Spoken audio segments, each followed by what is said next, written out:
Chazor today, we are on the bottom couple lines of Daf Yudam and Aleph. You left a pile of 10 pieces of chametz and you came back and you only found 9. Hainu Sefer, that's the Sefer of the previous Tosefta we just had a few lines earlier to Tanya. You left a pile of 200 coins of Meiser Sheni. You come back, there's only a mana, there's only 100. Mana munach, mana nutal. Muta to Rebbe. Rebbe Lishita said that even though the numbers changed when it went from 9 to 10, went from 100 to 200, same thing when it goes from 200 to 100. We assume the pile that you have here is that same pile. 100 disappeared. You're right. So you have a mana that's munach, that's here, it's still Meiser Sheni, and the other mana that's Meiser Sheni and missing is missing. But the one you have here is 100 of the 200 that you initially put here. The 100 you have here is totally chulin. Why is it totally chulin? That Rabbanan Lishitasim, we do not assume that the amount that if the numbers changed when you put down 200, now you have 100. It's obviously a completely different pile. It's not the Meiser Sheni pile. Where's your Meiser Sheni pile? It's gone. I don't know. Same thing with the 10 to 9 pieces of chametz. The pile of 9 I have here was not that pile of 10. It's a whole different pile. So this is a pile of 9 pieces of chametz. Where's my pile of 10? I don't know. You have to search for an entire pile of 10, not just for one more piece of chametz, but for an entire 10 pieces of chametz. Zot the Gemara continuing, top line of Yud Amud Beis. You put the chametz in one corner, you find it in a different corner.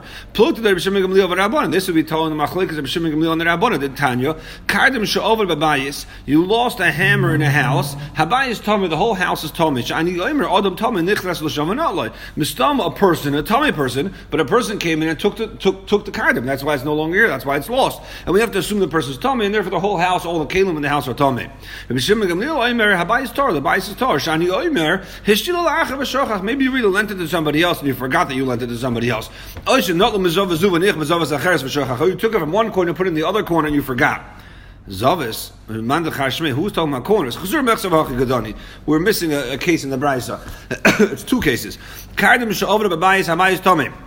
You put a hammer in the house and it's completely lost. The bayis is Tom Shani Oimen Adam Tom Nichas Shavanot Adam Tom must have came in here and taken it.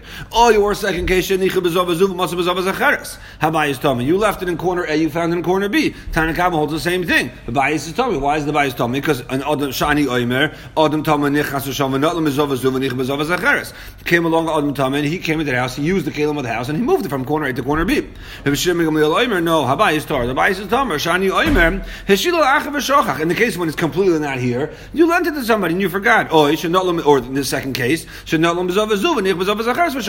it out of corner. You yourself took it out of corner A, put it into corner B, then you yourself forgot. As I'll call bottom, this is the machlokes, the Tanakama, the Rabbanan, B'Shimon Gamliel. Same thing by the chametz. Do we assume when it went from Zavazu to Zavazu? Right? According to the Rabbanon, you're told that you yourself moved it from corner A to corner B, and it is the same chametz. According to that's B'Shimon Gamliel. According to the Rabbanan, that we assume it was not you that moved it from corner A to corner B. That means an Achbar came in and he moved it. Once we obviously have a Raglayim Mudavar, an Achbar came in. Now we have to be worried that maybe this is Bechlal, a whole new piece of chametz, and I still have to search for that original piece of chametz. That's why Rashi explained it. Yesterday we saw Taisus who had another halacha as well. Vaytas on the Gemara Amarava. Achbar nichnas v'kikar v'nichnas achar v'motza perurin. You saw a mouse go into your house carrying a loaf of bread, and you go chase after the mouse, and you find pirur, you find crumbs. Again, you also find them, like we spoke about yesterday, you find the mouse also, you get rid of the bread that he has, or he ate it, or you throw it in the garbage, but you also find crumbs. Tzarech bedika, you need bedika in the entire house. It's not normal for the achbar to make crumbs, and if there's crumbs here, that's a raglayim odavar, that there must be a different kikar in this house that caused crumbs. It's not the kikar that the achbar brought in, because the achbar doesn't create crumbs. In contrast that to the next halacha of Omarova, tinek nichnas v'kikar b'yodei. If a child walks in carrying bread into your house that was already baduk, v'nichnas acharov, and you go in afterwards matzah pirurim, ein tzarich bedika. You don't need another bedika in the whole house, because again, you found the tinnik's piece of bread. The crumbs there, it's normal for a tinnik to create crumbs, so you can assume that the crumbs came from that bread, because it's darkish or tinnik lafar. But it's the achbar, it's ein darkish or achbar lafar, and therefore those pirurin must not come from that piece of the achbar, it must come from somewhere else, meaning there's another piece of bread here somewhere, you've got to do another bedika. A mouse goes in with a kikar in his mouth, and you see also another mouse a few minutes later, going out with the kikar in his mouth. Mao, the same one that went in, the same one that went out, and the piece of bread that went in is the same piece of bread that came out, and therefore I do not need to do badika. Maybe it's a completely different mouse and a different piece of bread, but that mouse that went in with the piece of bread is still in there somewhere, and I have to do a bedika. Then we assume it's the same mouse that went in is the same one that came out. What would be a different scenario? A white mouse went in carrying bread, a black mouse came out carrying bread. Mao. That's for sure a different mouse, and therefore the mouse that went in is still somewhere in there with his bread. I have to do a badika. We could assume it's the same piece of bread that went in and went out. It's a different mouse carrying it. Yeah, the black mouse beat up the white mouse and grabbed the bread and ran out. Achborim don't fight and take one from another. Let's say a mouse goes in with a kikar in his mouth, and a cholda, a weasel, comes out carrying a piece of bread. There we can assume the cholda for sure took it from the mouse, and therefore it's the same bread that went in is the same bread that came out, and therefore I do not need to do a badika. Maybe it's a completely different piece of bread, and why would I assume that? Because if the chulda really got it from the achbar have a mishtakach. You would see the mouse in the mouth of the chulda. The chulda doesn't only eat bread; the chulda eats achbar as well, and you would see the achbar in the mouth of the chulda. And if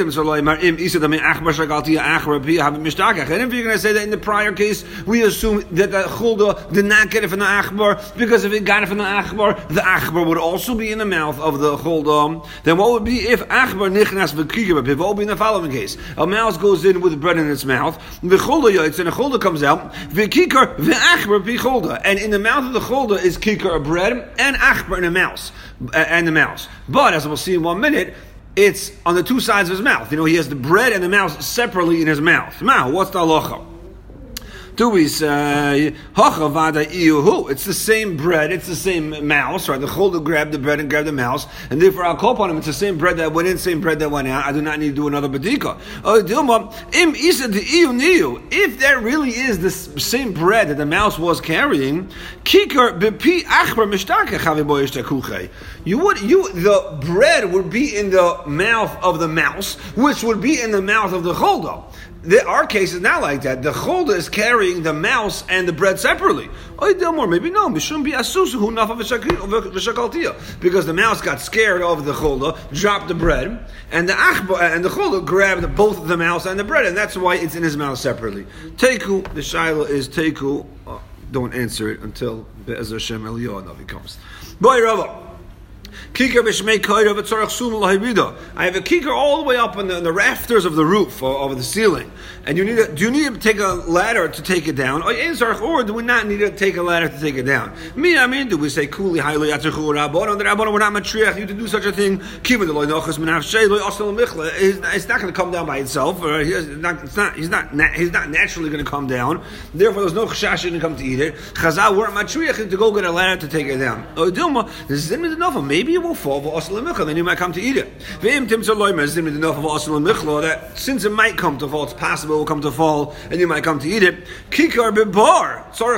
What happens if it's down 20 feet down in a bar? So do you have to go to get a ladder to bring it up? Or not?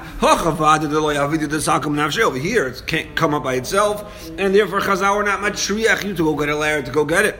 Maybe you're going to go down to the bar anyway for other reasons to do your tzrachim, and then you're going to be near. You might come to eat it.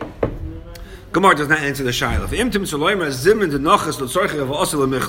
Rashi takes his gears out because the next shayla is not totally in the previous shayla. Kikar b'pi nachash. Let's say you have a kikar, you have bread in the mouth of a nachash. Do you have to hire a snake charmer to get the food out of the mouth of the snake? Or do you not need it? With the Rabbanon only matriach to do the mitzvah of b'dikas chametz begufoy, but not b'memoy, not to have to hire a person to go get it out of the snake. It's not the Mishnah in the final. Yesterday we also learned the Mishnah. Rabbi Yehuda Omer, Boyd can or Yudal and Uvi Yudal, Chachas Uvi Shasabir. I'll learn it like the way the Gemara initially understands it. We'll see momentarily in the Gemara different mahalach. But if Yehuda says you should do bedika on Leil Yudalit and on the morning of Yudalit and b'shas bir of Yudalit. No, loy badak or Yudalit. If you did not check or Yudalit, yivdak b'Yudalit, then you should check b'Yudalit. Loy badak b'Yudalit. If you did not check b'Yudalit, yivdak b'Sei Chamoy. You should check B'Sei Chamoy. Which Rashi teaches us to mean b'shas bir. At the time of beer. Loy badak b'Sei Chamoy. If you do not, we are not badak b'Sei Chamoy b'shas beer. Yivdak l'achar Hamoy. You should check l'achar Hamoy, meaning even after chatzos, when it's already usher after the man beer. But l'ma'is you didn't do a bedika beforehand. You should do a bedika again. We spoke on yesterday. Taisus explains this b'Sei Chamoy and l'achar Hamoy differently. That which you leave over, that which after bedika you want to leave over to eat still over the next few hours until the shas beer. You should place it in a hidden place, so that you will not need to do another bedika, so that it will not get lost or moved. We spoke about this a blot or two ago, exactly what this chashash is. Ad kan chazara.